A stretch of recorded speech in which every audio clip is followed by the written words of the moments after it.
Надо валить с корабля. Ну да. По-моему, мы, короче говоря, полной задницы.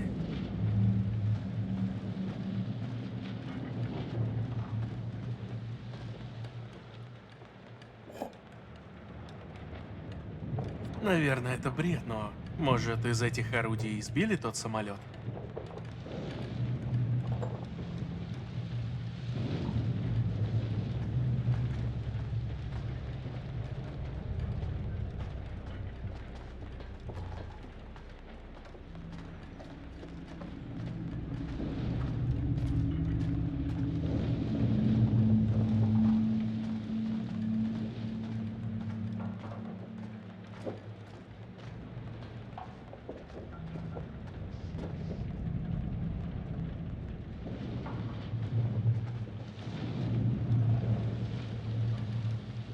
Класс. Пригодились бы, если б не дырки.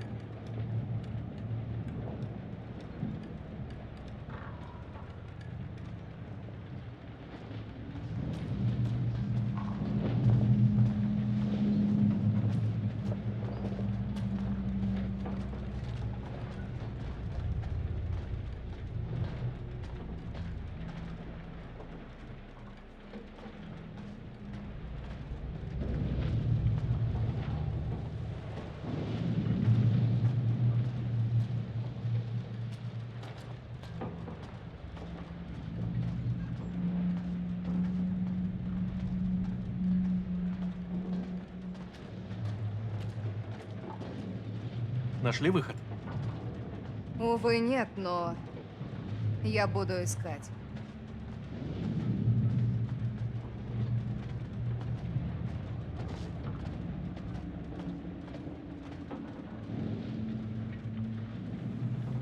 Эй, мне нужна помощь.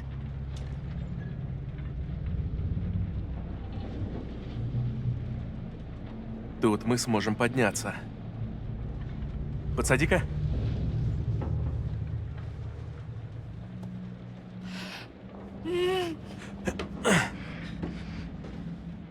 Я помогу.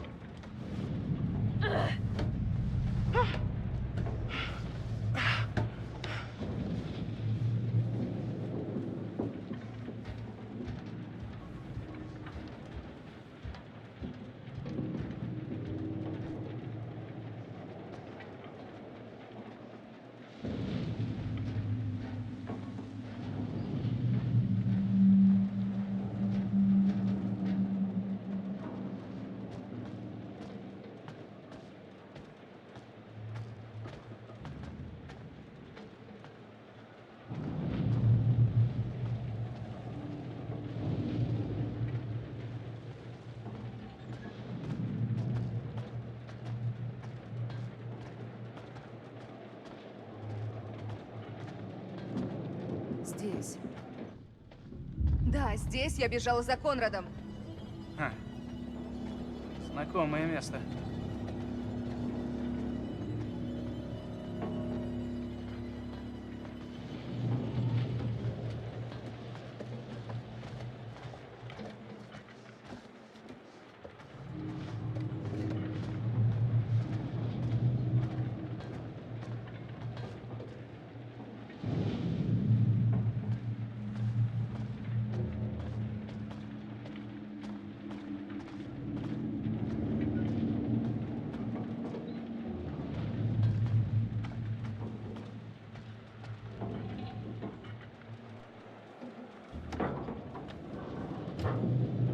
Сюда.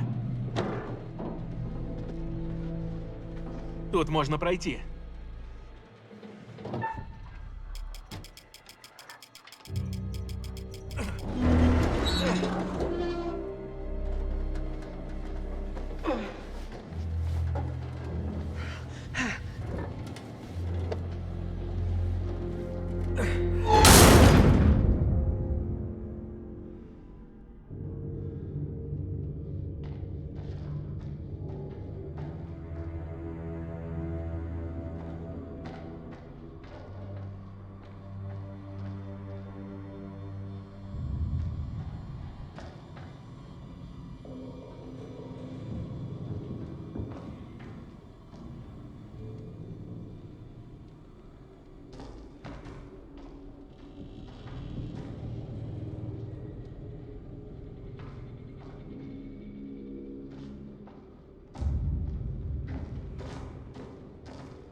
последней записи сказано про шторм.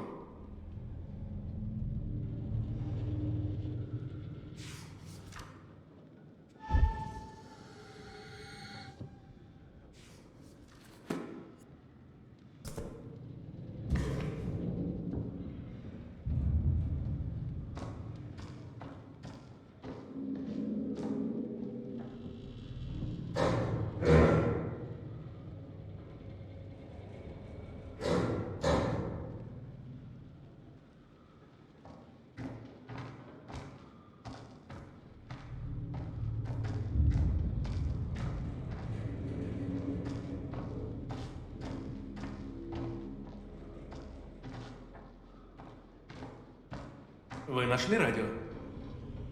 Нет, но радио на корабле должно быть. По-другому быть не может. Наши шансы на выживание я оцениваю невысоко.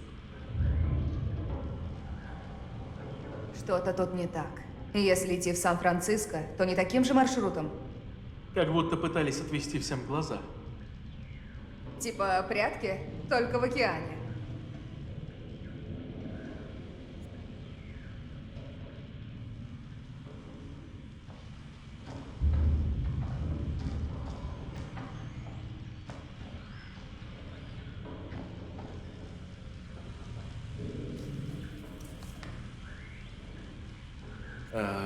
Корабль снесло с курса, была сильная облачность. Они не знали, где находятся.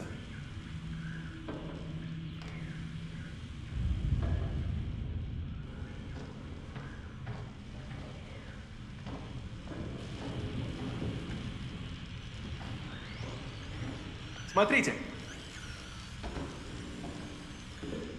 Не может быть. Оно до сих пор работает. Старые радиостанции мало отличаются от современных, если подключить к сети. Сейчас попробую.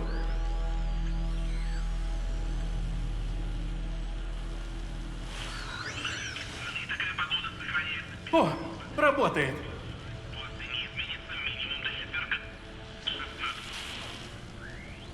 Номерная радиостанция. 52. Военная частота. Попросим помощи. Эй! Эй! Меня кто-нибудь слышит? Алло! Принято. Прием. Охренеть! Есть контакт!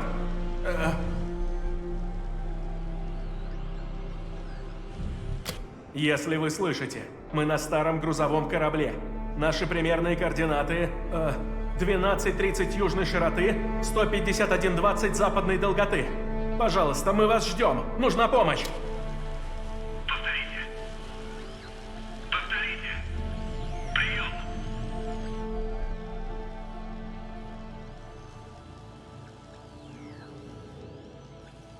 Мы на старом грузовом судне. Кажется, его название ранг Medan. Алло! Алло! Вы меня слышите? Ну же, прием!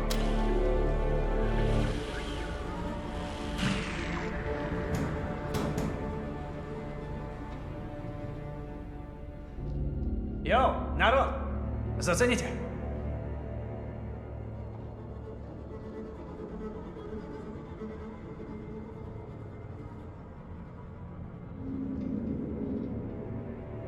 Куда-то же этот путь ведет.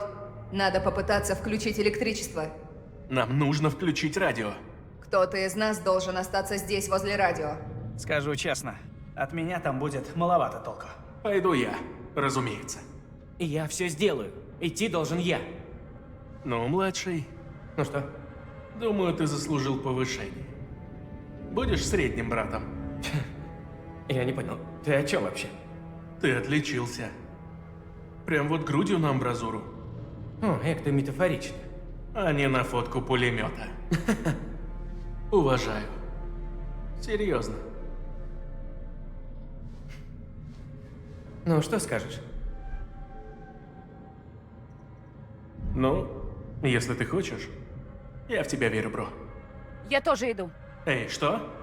Джулия, нет. Ты не охранник. Я о себе позабочусь. Эй, раз Джулия сказала справиться, то справится. И точка. Ну что, Джулия, ты и я.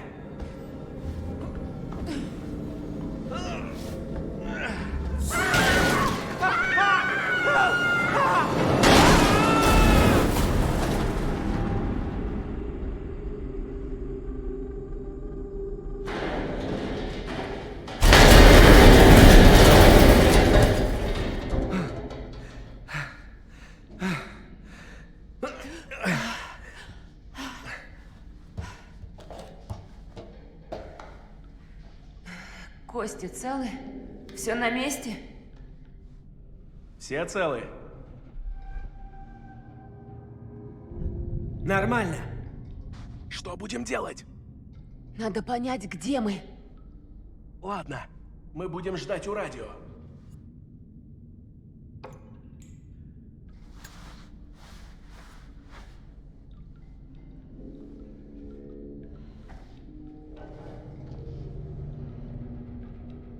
Эй!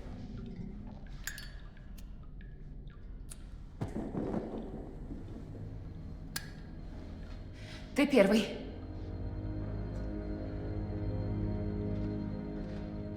Это, видимо, нижний уровень корабля.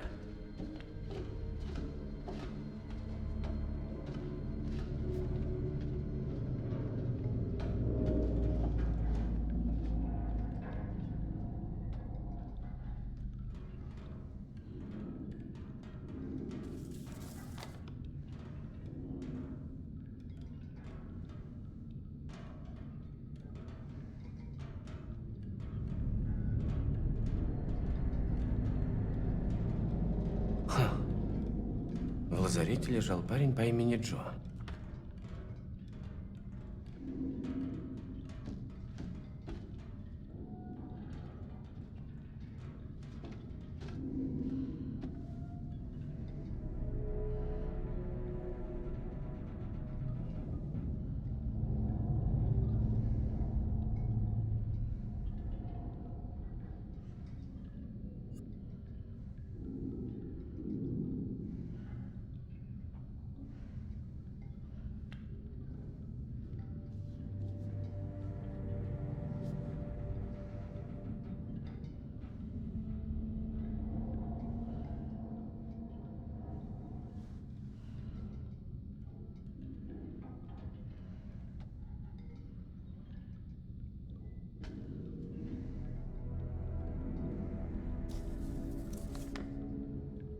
Похоже, какие-то разборки. 10 дней в карцере. Ого. Видать, ему основательно крышу снесло.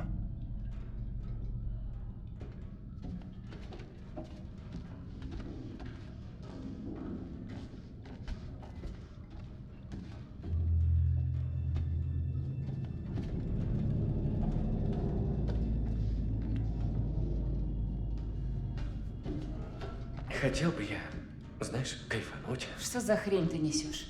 Но при других обстоятельствах этот корабль был бы крутейшим местом для исследований. Серьезно? Вот уж нет, вовсе нет. Сказала так, кто первая погрузилась к Крэку. Заткнись.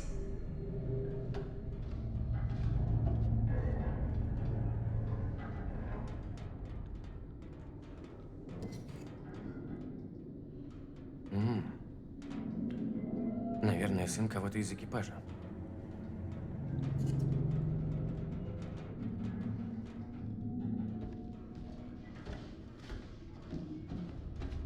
О, боже.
иди посмотри. Смотри, там внизу. Машинное отделение. Самое место для генератора.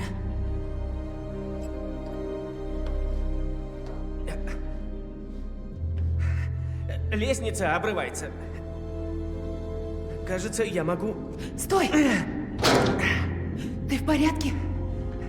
Да! Я в норме. Спускайся.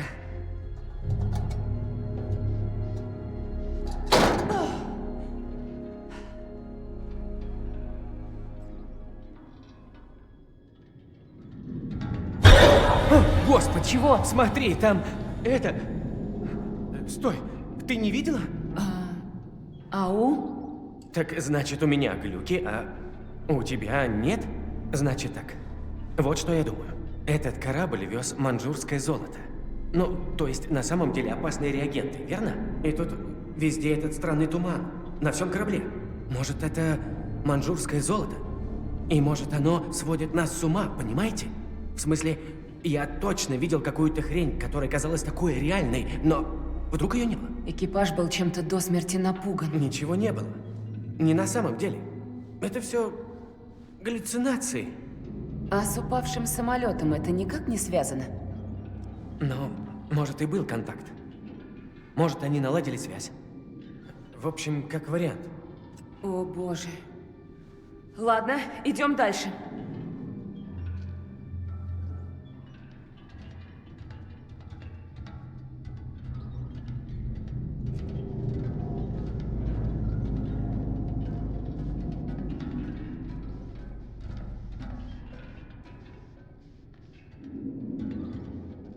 А знаешь, чего я хочу? Сухие шмотки? Да.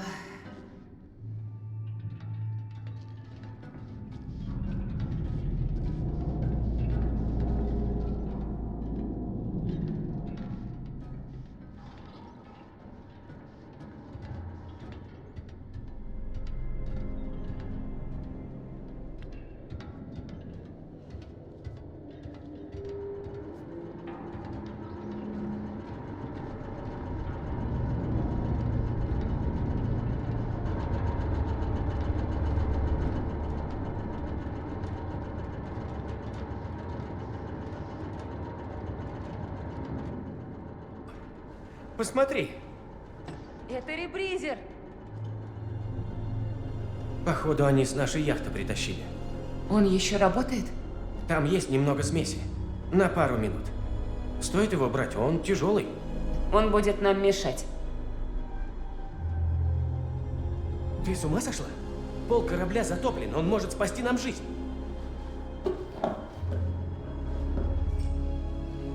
Salaud! Je sais ce que tu essaies de faire! Tu veux me tuer, hein? Mais c'est moi qui vais te tuer! Dis-moi seulement où est-ce que tu t'adores! Je t'ai dit de la fermer, sale menteur! Ferme ta gueule de merde! Tu dis n'importe quoi! Tout ce que tu racontes, c'est des conneries! Alors, ferme ta sale gueule de merde!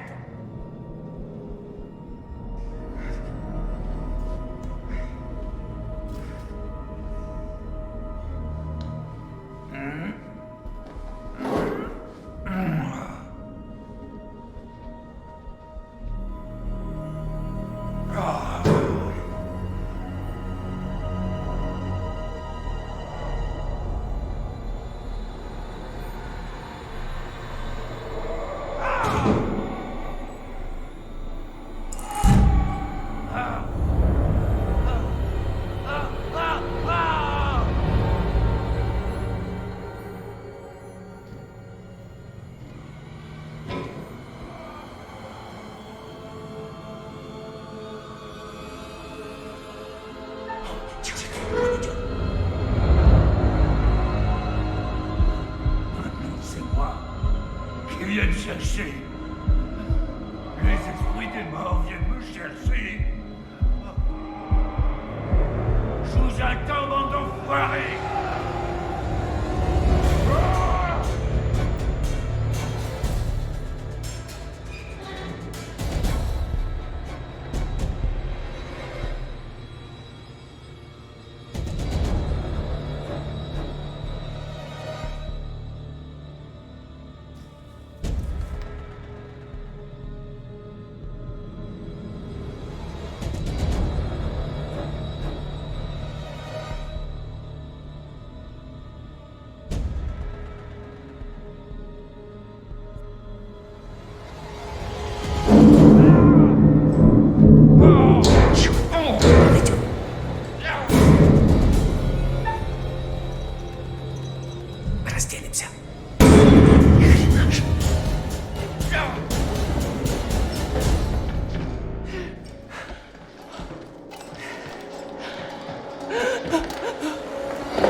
Зря вы прячетесь, сучки мелкие.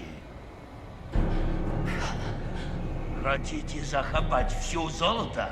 Тут же, наверное, целая куча. На всех хватит. А мы все в деле, так? Пытаетесь меня облапошить?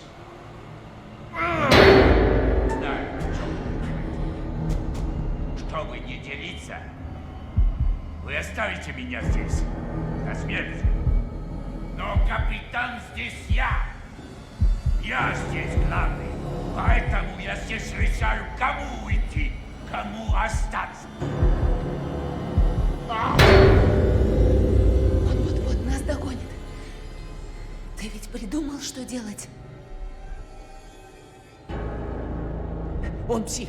Всего можно ожидать. Надо убраться от него подальше и поскорее.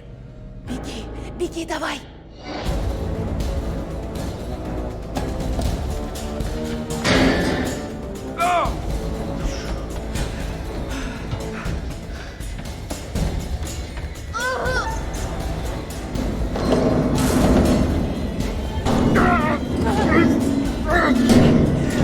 Закрывай!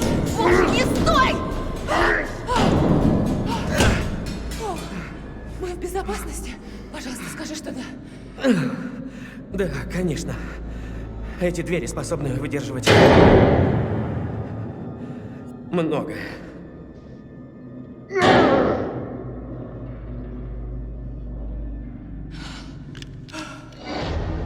Все. Не с места. А вот теперь никто из вас не изменится. Повернитесь. Тихо. Медленно. Вот так. Ладно? Не меняйся. Не смейся. Руки вверх. Тихо. Нет, не так. Никаких перемен. Все. Послушай, мы не враги тебе. Мы просто хотим выбраться. Пожалуйста. Простите, нет уже. Если вы дышите, значит, выбора у вас тут нет. Так что решать уже не вам. Ага, вот опять! Опять все переменилось! Что? Что изменилось? Назад! Не лезьте к туману! Что? Здесь нет тумана! Не вдыхайте! Не вдыхайте туман!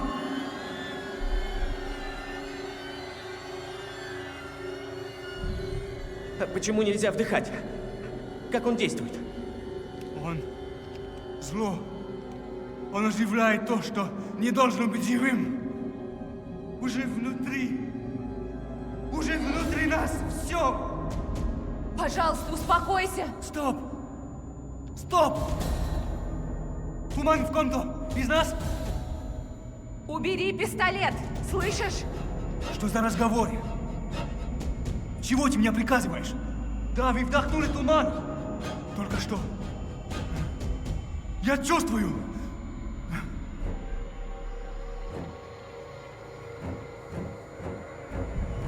Ладно, хорошо. Да, там и правда что-то такое было. Какая-то дымка или туман. Не знал. Говорил. В тебе есть туман? Нет, мы не вдыхали, мы задержали дыхание, ясно? Да ладно! Вы типа крутый дайвер, но думаете, я куплюсь? Мы здесь уже много часов. Вы типа все это время не дышали. И сейчас не дышите? Стоп! У нас есть ребризер с нашей лодки. Что? Мы им пользовались, чтобы не дышать туманом. Понимаешь, можем с тобой поделиться. Хочешь? Нет, не смей! А ну убери от меня эту штуку! Боже, он во мне! Кошмар, я вдохнул туман! Он во мне, да? Я чувствую, как он там вихрится! Меняет меня! Внутри!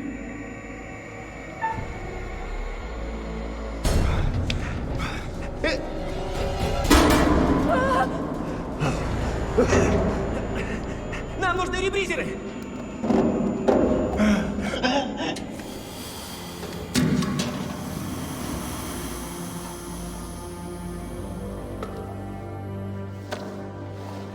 Эй, ты в порядке?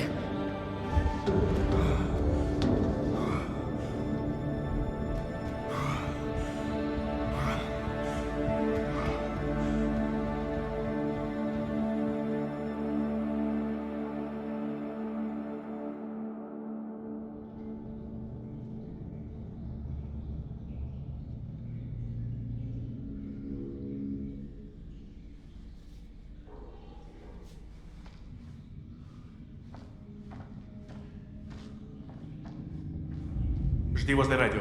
Зачем? Иду на уровень ниже. Может, там есть полезное оборудование.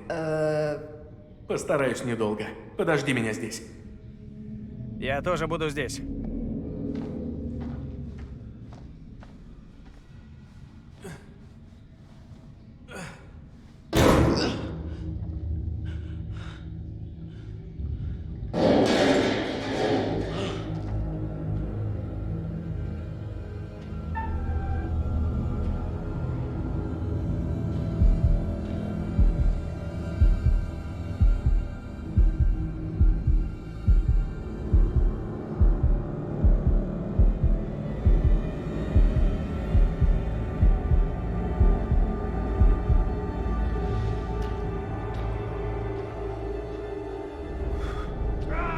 Плиз, иди сюда! Останься у радио, только не сбегай. Скажешь тоже. Крышка трамблера у их босса. Я его видел. Надо идти за ним.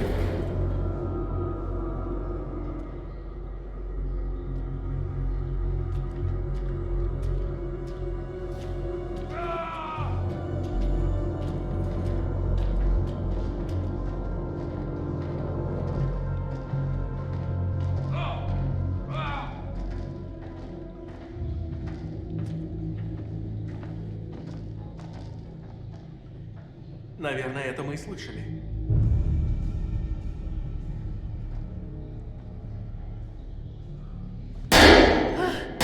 Господи, что это? Какая разница? Нам нужна крышка трамблера. Вот! Он точно пошел туда.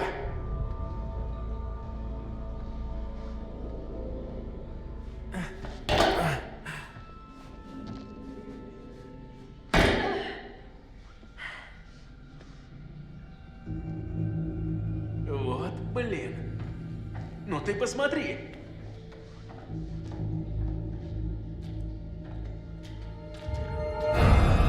Вон он.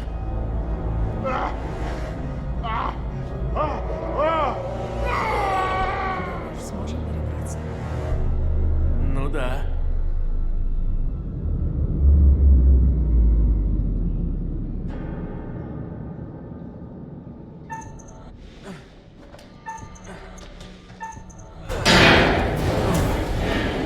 Обалдеть.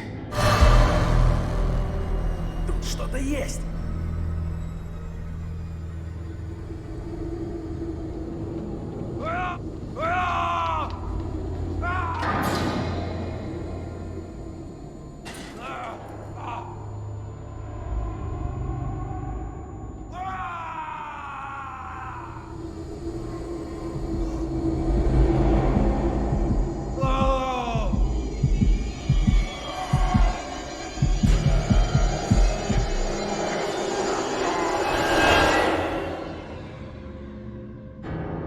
Я туда не допрыгну, Алекс. Я поищу другой путь.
Черт! Жесть.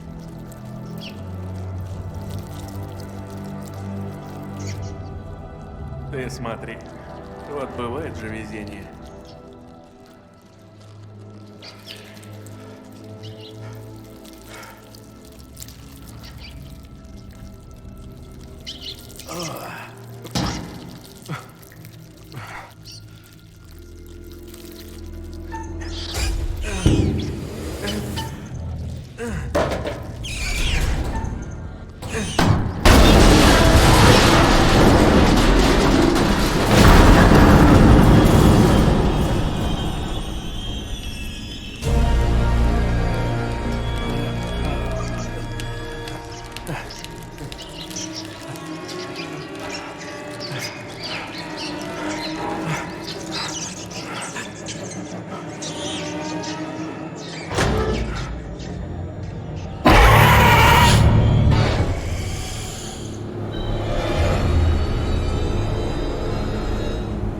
Что?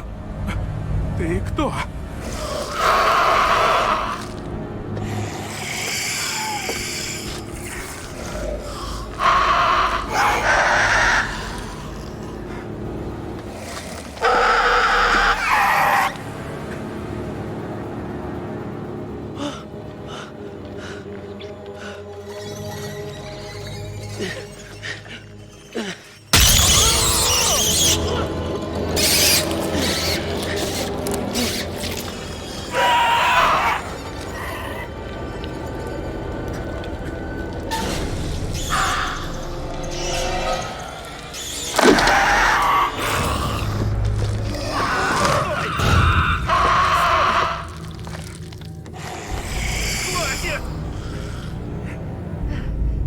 Эй, успокойся.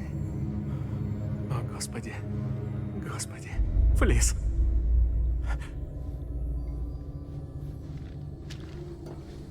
Есть.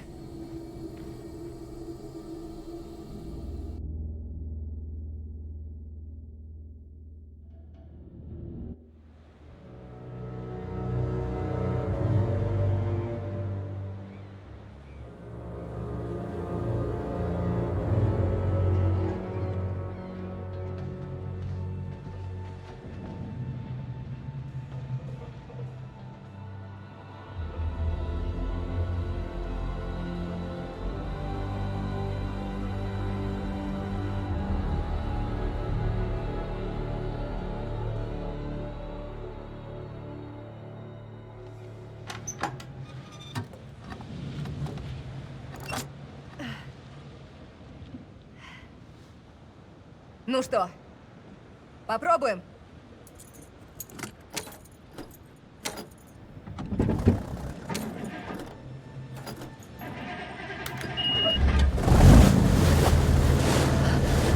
О, да.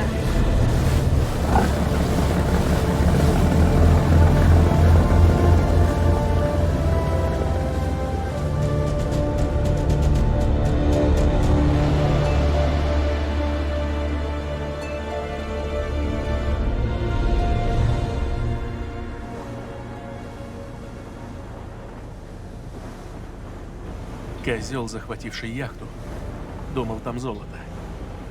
Он хотел золота. Вот и все. Маньчжурское золото. Оно оказалось совсем не таким, как мы представляли. Я кручу это в голове все время. И не могу понять никак. Просто... И помню, что видел. Просто... Как поверить в то, что я там видел-то? Я видела Алекса. Но это был не Алекс, а кто-то другой. Но он выглядел как Алекс. Он смеялся надо мной. Вот вы мажор.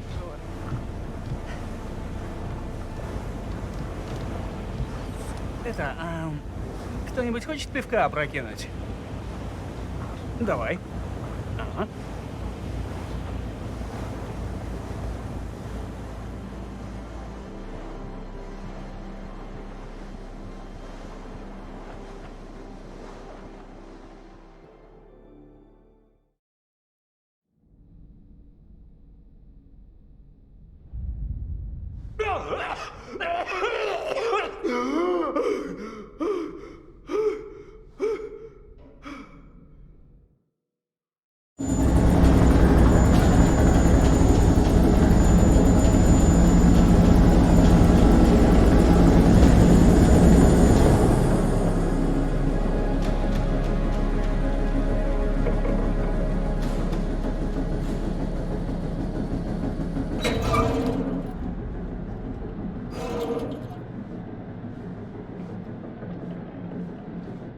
Ни с того ни с сего эта посудина прислала сос. Прямо настоящий корабль-призрак.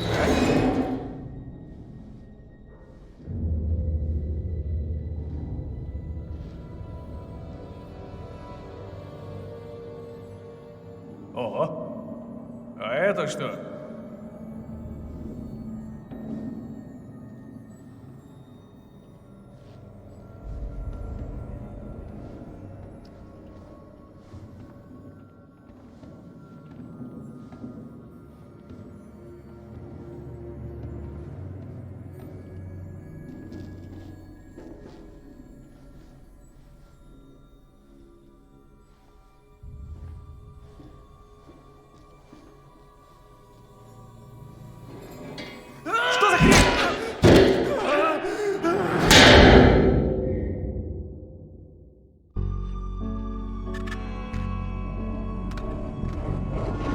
I just saw someone in the woods. Whoever it was, they're gone. Okay, very good. Who's there? I fashioned her with my own hand.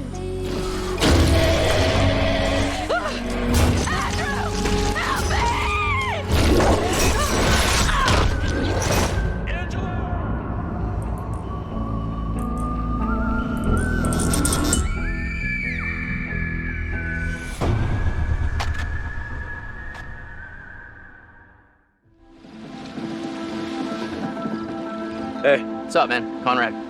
Good to finally meet you, Conrad. This is Brad, by the way, my little bro. Hey, man.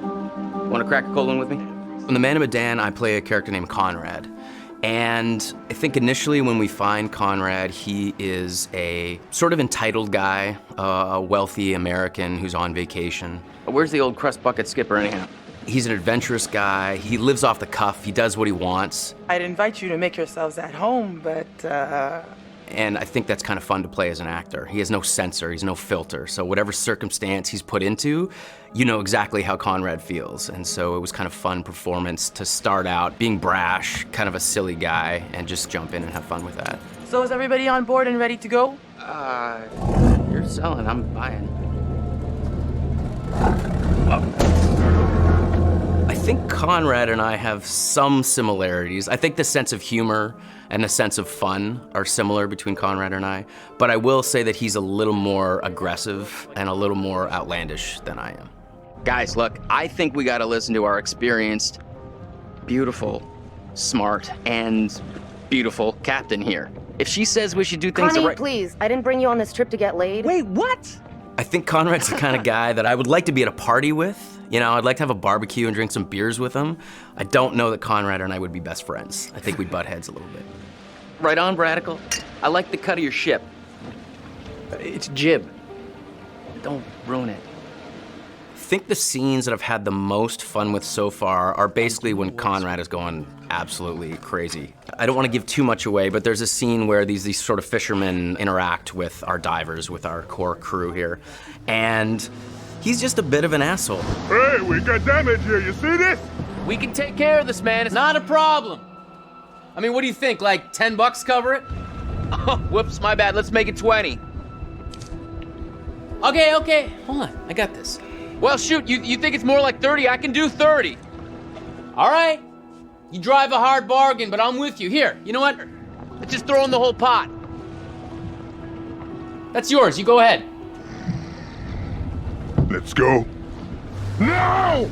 He's just got an attitude. He's brash. These people are messing with his group, and he just kind of lets loose and talks trash to them. And as a guy who would never do that in real life, it's a lot of fun to just kind of let Conrad flow, say whatever he wants. You are an idiot. They left, didn't they? That doesn't make you any less of an idiot. You know, the only thing funnier than seeing you try to buy your way out of that situation is watching you put your money to waste. Got a smile out of you. Worth every penny. I cut. One of the most interesting and one of the key moments that sticks out for me is Conrad's decision in the first act of the game, either to stay with the group or potentially just take off. Storm's 8 miles away. They came here on a boat. Maybe we can take it. Yeah. Yeah, it's a speedboat. I can get out through the window. We gotta break these off first. Too loud. They'll hear it. But we're gonna break them during the thunder. Good call. Don't leave us here, okay? And I think, again, this is what's interesting. Depending on how the player sculpts the story, Conrad can become a coward, essentially, and desert his friends and his family, or become a hero and stay. These fuckers need to pay. So that, to me, is very, very interesting. Two very human choices, and depending on how our player decides to live with these characters, can totally change the outcome of the game. So I think that I enjoy when Conrad makes the heroic choice and gets to stick around. He obviously gets to see more of the adventure, but it's just as possible that he tries to save his own life and takes off. Whew, wow, that was intense. That's one way to put it. You got a better way to put it? All the characters do have very strong personalities and drives. Leave, leave, leave! I think Conrad is the instigator.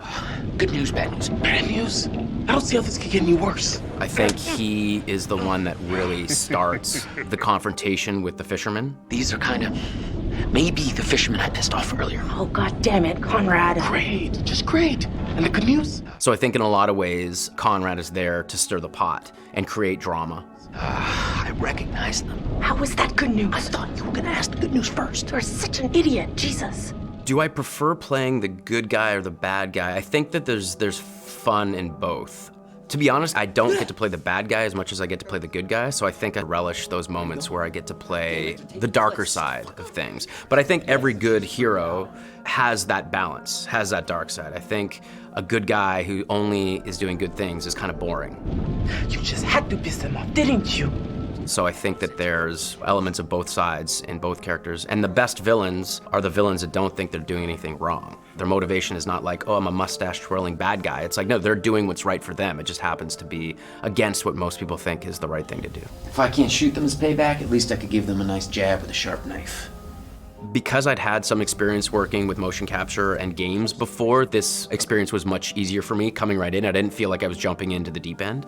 What I really like is that all the actors are constantly there all the time. There's the ability to work off each other without the pressure of specific lighting and marks. There's a freedom to that I really, really enjoy. It's been really good. It's been very kind of a free experience as far as like motion capture performance.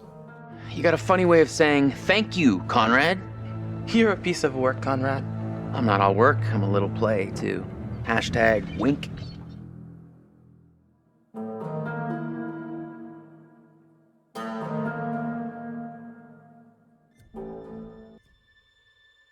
Hello. I am the curator of stories. Stories of love and hate, greed and beauty, life and death. Stories such as this one. The curator of the Dark Pictures Anthology bridges between the player and the story, being very aware of what they've done, but also much more aware than the player about what's actually going on in the story and what the context is and what the scenario is. What do you think happened to this guy? Now, for the first time, for some reason that he himself doesn't even understand, he's been given the opportunity to talk to somebody, and that somebody is the player.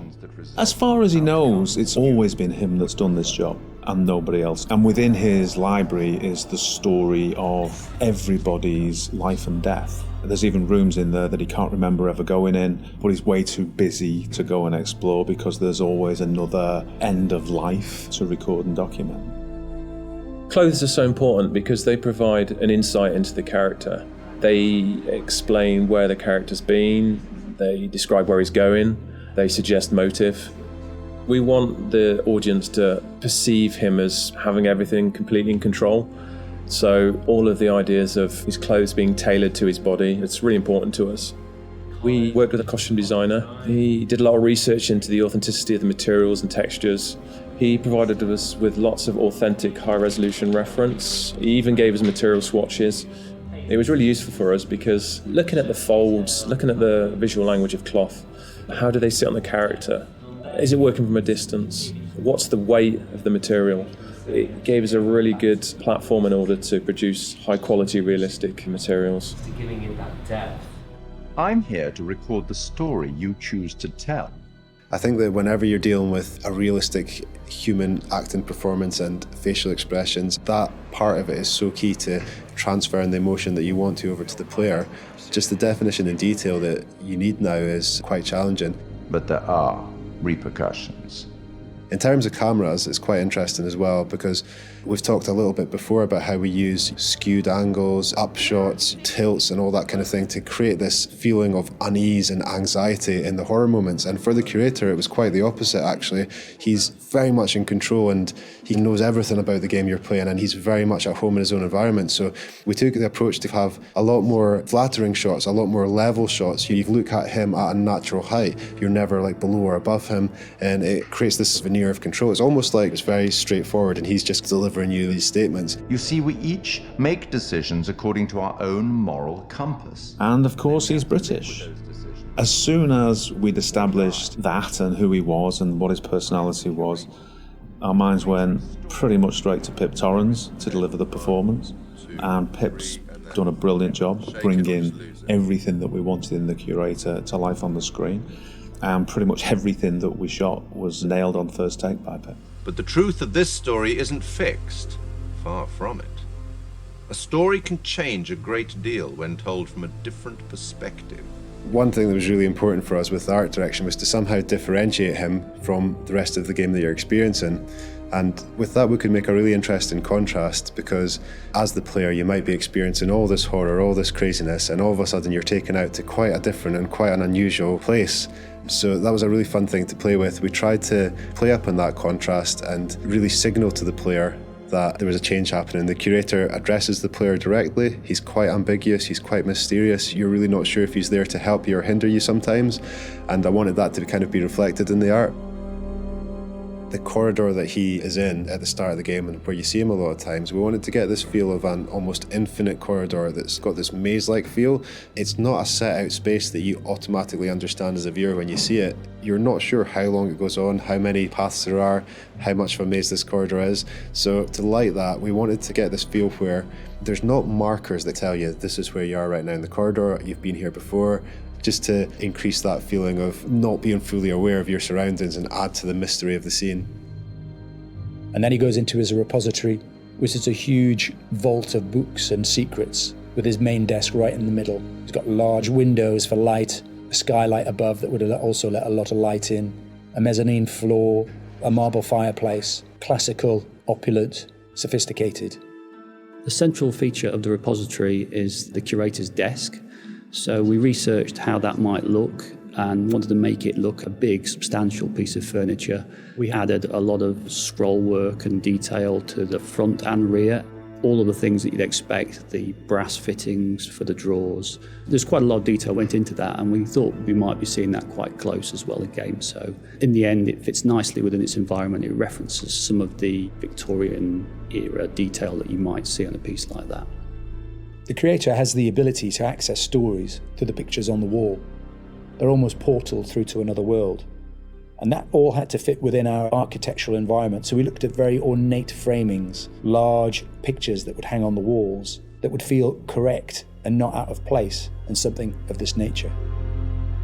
We thought about where we could include light sources that would be interesting and would put light in the right areas of the room. The skylight's a really good example. We decided that having this top-down ambience would really bed the scene in nicely and create this nice veneer to it. And then adding another number of interesting light sources that we can use for accents, such as a fireplace, such as the candles, that just are there to give you that extra range of colour if you need it. They're there to draw the eye of the player to what we want to show them. It's not my place to interfere, but I might be persuaded to offer the occasional hint.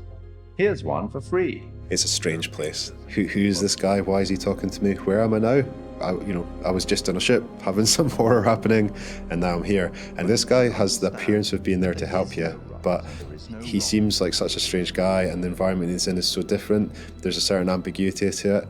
and we wanted the player to question whether or not he's on their side or whether or not he's kind of playing his own game with them. The curator's no ordinary person, and his repository is no ordinary place.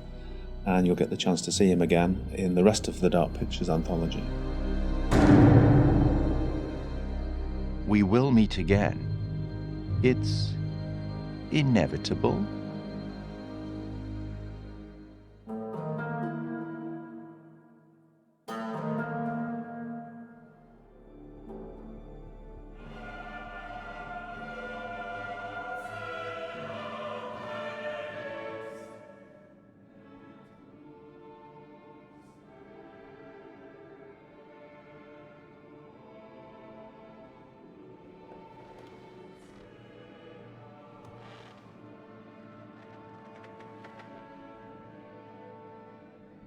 Поздравляю! Все ваши подопечные еще дышат. Достижение, можно сказать.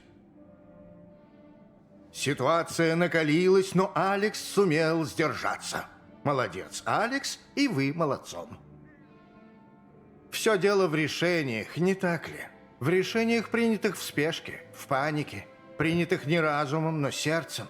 Или наоборот. Решениях, последствия которых могут проявиться не сразу. Но они, безусловно, проявятся. Всегда есть последствия.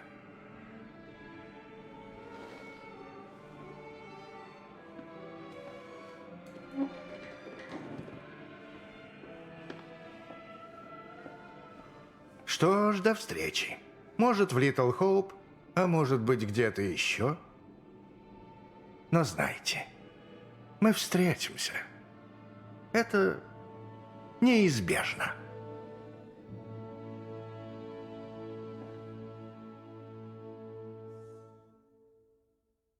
Won't you spare me over till another year? Won't you spare me over till another year? Won't you spare me over till another year? Won't you spare me over till another year? Won't you spare me over till another year?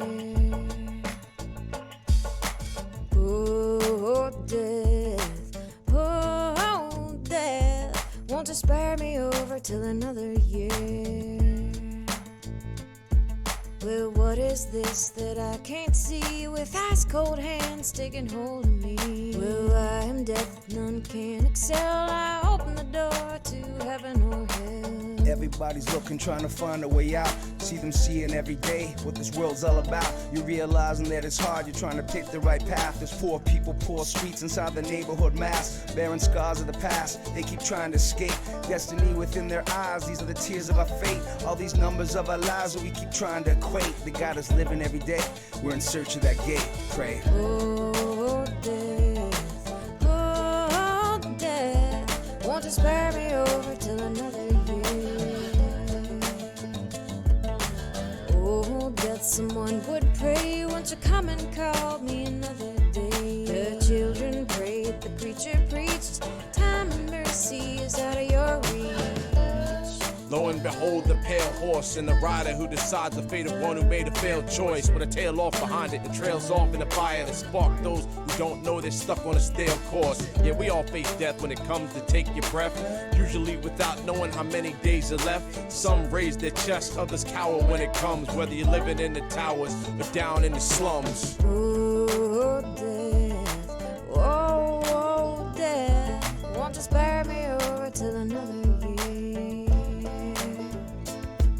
I'll fix your feet till you can't walk. I'll lock your jaw till you can't talk. I'll close your eyes till you can't see this very hour. Come and go with me. Praying heaven's coming, praying it doesn't come late. This is for real, man. It's how I push through my pain. When ashes always fall in death's rain. It's cold outside. Death look me in my eyes. Hold through these plans, man. We gotta be wise. Hold through together. Is then they will rise. I'm saying peace for all my people that can see through the lies. La brisa running up her thighs while she's singing. Oh, death, oh, oh, death. Won't you spare me over till another year? I'm death, I come to take the soul, to leave the body and leave it cold. Draw up the flesh off of the